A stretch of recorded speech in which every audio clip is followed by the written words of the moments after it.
Hi my friends, today we're going to be talking about clocks, but not this one. We're going to be talking about redstone clocks, and I'm pretty excited about this. It's actually going to be in 23W14A snapshot, so let's get right into it. Alright my friends, let's jump right into this.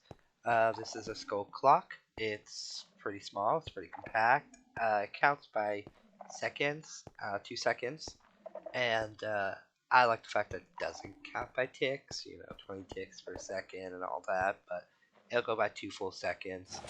It is firing a piston, so it's pretty loud. So how it works is the skulk sensor here can only be activated every 2 minutes, 2 seconds I mean, and what it does is it sends out a signal to the piston fires, this will stay active for 2 seconds, it'll retract, because the Skulk is deactivated, the head retracting, sends another signal, fires back into the piston, fires back out. So it actually has multiple orientations that you can put it in, which I have displayed over here. Each one works. As you can see, this is an example of a water log. By putting a lever or some kind of power source next to the piston, you can turn it on and off. So that's nice, but if you want to log it, don't use trapdoors, I would advise. It's just extra noise in your world, and you don't want that. But yeah, like I said, it's very compact, and I think it's just going to be very useful. So let's look into some of the uses we can put it to. Alright, so let's look into some actual uses this farm can be put to. So obviously this is a little bit on the ridiculous side. Let me turn that off because it's loud. But yeah, this gives you a general idea of how much it can be used and what it can be used for. This is if you want to double tick after the afterwards. So let's go ahead and turn this on. Go ahead and do that. And as you can see, it's firing 2 fireworks. It's just a piston firing to the observer. This is going to be about 1 tick every 2 seconds. And the difference was obviously the outsource. This is if you want something to be turned off, you could use a redstone block. It'll power it off for a tick every 2 seconds. This is just continuing the cycle to give you some other ideas. In case you need a piston up and then every 2 seconds it drops, or you want a piston to fire every 2 seconds, you could do that too. One thing that you do need to keep in mind is that as this clock fires, it's the 3 sides, all the sides around the piston, the top included, not including the bottom. Actually, I think it does include the bottom. I'm sorry. Are going to remain powered. So keep that in mind. As you saw with that repeater stayed on continuously. And you can actually attach redstone components right to it. But like I said before, you gotta be cautious on what you're doing, because like a repeater will just keep the signal going. The really cool thing, as you can see, that streaker works obviously, but at this point it doesn't matter. I mean, like,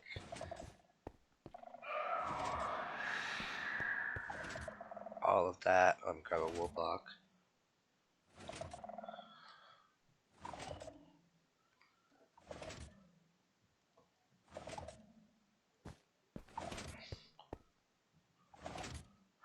I mean, as you can see, this if we stand back here, that light is not being turned on. It's not sending out any more signals whatsoever. So, you can have this next to other skulks, and the piston. I mean, you can cover it up with wool, but the piston will trigger, but the skulk will not trigger other skulks. Um, One thing to keep in mind is the difference between the new skulk sensor and the old one. The new one is 1 second timer, which is really cool, and then the new one is actually 2 seconds. The old one is 2 seconds. So you can see all that happening. And so now we're going to look at some of the really, really cool stuff over here about extending the timer.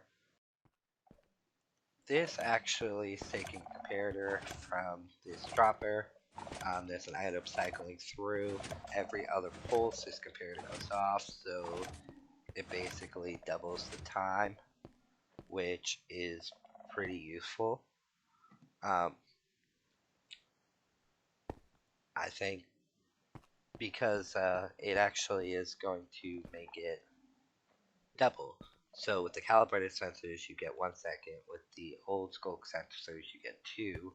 If you connect the new one to this device, you can get 4 seconds. If you do this, you get 2 seconds, but it's with a controlled system here where you can turn it off and off by this. But like I said earlier, you can literally just power the piston, turns it off. And then this is an actual adjustable clock. It's completely adjustable. The minimum count is 3 seconds because it's going to be based off of how many items you put in this dropper plus 2, and that's how many seconds it's going to fire. I mean, 1, 2, 3, 4, 5, 6, 7, 8, 9, 10. Boom, and there it goes again. And it's based off of this. The first time you fire, it's gonna be the items, but after that, as it goes on a repeating loop, it will be whatever that is plus 2 because of the reset. This is actually using the hopper clock attached to Mizuma Games created this counter, and I use it for a lot of things actually. But specifically for this, what it's doing is it's just adding time, and you are going to be withdrawing your signal from right here. So basically, whenever this lights up, it will send out a 1 tick signal. So you take a signal from here, and then every time this goes off,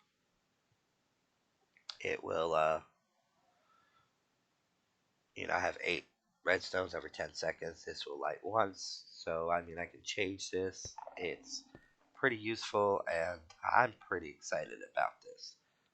Alright guys, that's all I got time for you today. This is in 23W14A, like I said earlier.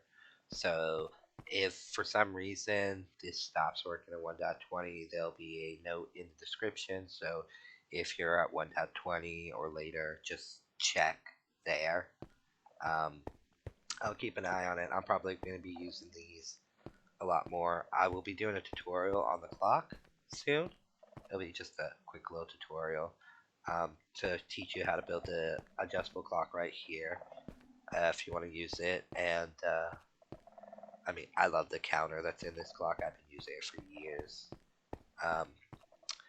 And I'm probably going to be doing a little series on the new aspects of skulks because it's pretty exciting. Mojang knocked it out of the park.